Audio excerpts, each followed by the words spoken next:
ബംഗാളിലെ വിവിധയിടങ്ങളിൽ അക്രമ സംഭവങ്ങൾ തുടരുകയാണ്. ആദ്യഘട്ട പോളിംഗ് എല്ലാം നടന്നിരിക്കുന്നു.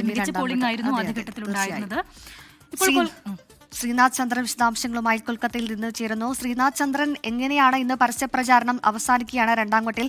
ആദ്യഘട്ടത്തിലൊക്കെ തന്നെ മികച്ച തരത്തിലുള്ള പോളിംഗ് ആണ് ഉണ്ടായിരുന്നത്. എന്തൊക്കെയാണ് ഈ ബംഗാൾ തെരഞ്ഞെടുപ്പുമായി ബന്ധപ്പെട്ട വിശദാംശങ്ങൾ?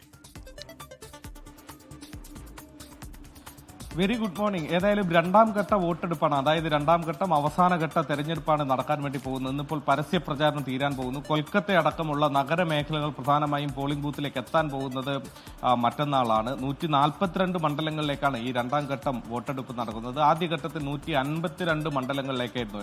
ഒടുവിലെ പോളിംഗ് കണക്ക് പരിശോധിക്കുമ്പോൾ ഏതാണ്ട് 93% പോളിംഗ് എത്തി. അതായത് നമ്മുടെ രാജ്യം ഇന്നേ വരെ കണ്ടതിൽ ഒരുപക്ഷെ റെക്കോർഡ് പോളിംഗ് ആയിരിക്കും ബംഗാളിൽ ആദ്യഘട്ടത്തിൽ കണ്ടത് എന്നതാണ് വിലയിരുത്തൽ. അങ്ങനെയെങ്കിൽ രണ്ടാം ഘട്ടത്തിലും അതിന് സമാനമായ രീതിയിൽ തന്നെ പോളിംഗ് ഉണ്ടാവാനുള്ള സാധ്യതയുണ്ട്. തൃണമൂലിന്റെ ശക്തി കേന്ദ്രമായ കൊൽക്കത്ത അടക്കമുള്ള മേഖലകൾ പോളിംഗ് ബൂത്തിലേക്ക് എത്തുമ്പോൾ അവിടെ മേധാവിത്വം ഉറപ്പിക്കാനുള്ള പരമാവധി ശ്രമത്തിലാണ് മമതാ ബാനർജി.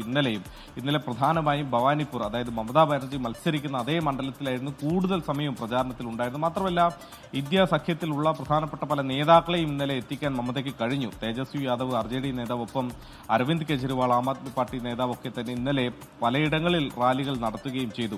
അങ്ങനെ തൃണമൂൽ കോൺഗ്രസ് വലിയ പ്രചാരണം ഈ അവസാന ഘട്ടത്തിൽ നടത്തുന്നുണ്ട്. ഒപ്പം BJP ഇത്തവണ ഒരുപക്ഷെ അധികാരം പിടിച്ചാൽ പോലും അത്ഭുതപ്പെടാനില്ല എന്ന തരത്തിലാണ് BJPയുടെ ഈ തവണത്തെ പ്രചാരണം മുന്നോട്ട് പോകുന്നത്. രണ്ടാം ഘട്ടത്തിലും അത് അതേപടി തന്നെ പ്രധാനമന്ത്രി അടക്കമുള്ളവർ ഈ പ്രചാരണത്തിന് നേതൃത്വം നൽകുന്നു. ഇന്നലെയും അമിത്ഷാ അടക്കമുള്ളവർ അതിരൂക്ഷമായ ഭാഷയിലാണ് മമതാ ബാനർജിയെ കടന്നാക്രമിച്ചുകൊണ്ട് ഈ തെരഞ്ഞെടുപ്പ് പ്രചാരണം മുന്നോട്ട് കൊണ്ടുപോയത്. മാത്രമല്ല ഹൌറയിൽ ഇന്നലെ TMCയുടെയും BJPയുടെയും പ്രവർത്തകർ തമ്മിൽ ഏറ്റുമുട്ടുന്ന സാഹചര്യം വരെ ഉണ്ടായി. ഇരു പാർട്ടികളുടെയും റാലികൾ കടന്നു പോകുന്നതിനിടെയാണ് ഇരു പാർട്ടിയിലെയും പ്രവർത്തകർ തമ്മിൽ ആദ്യം വാക്കേറ്റം, അത് പിന്നീട് കയ്യാങ്കളിയിലേക്ക് എത്തി. ഒടുവിൽ പോലീസിന് ലാത്തി വീശേണ്ട സാഹചര്യം വരെ ഉണ്ടായി.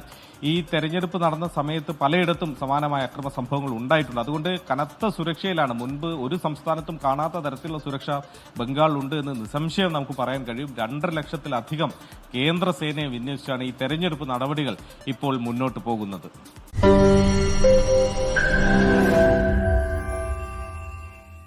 ലോകത്തെവിടെയായാലും ഏത് സമയത്തും 24 വാർത്തകളും ഓഗ്മെന്റഡ് റിയാലിറ്റി പാക്കേജുകളും എക്സ്പ്ലെയിനറുകളും വിശദമായി കാണാൻ ഞങ്ങളുടെ യൂട്യൂബ് ചാനൽ നിങ്ങൾക്ക് സബ്സ്ക്രൈബ് ചെയ്യാം.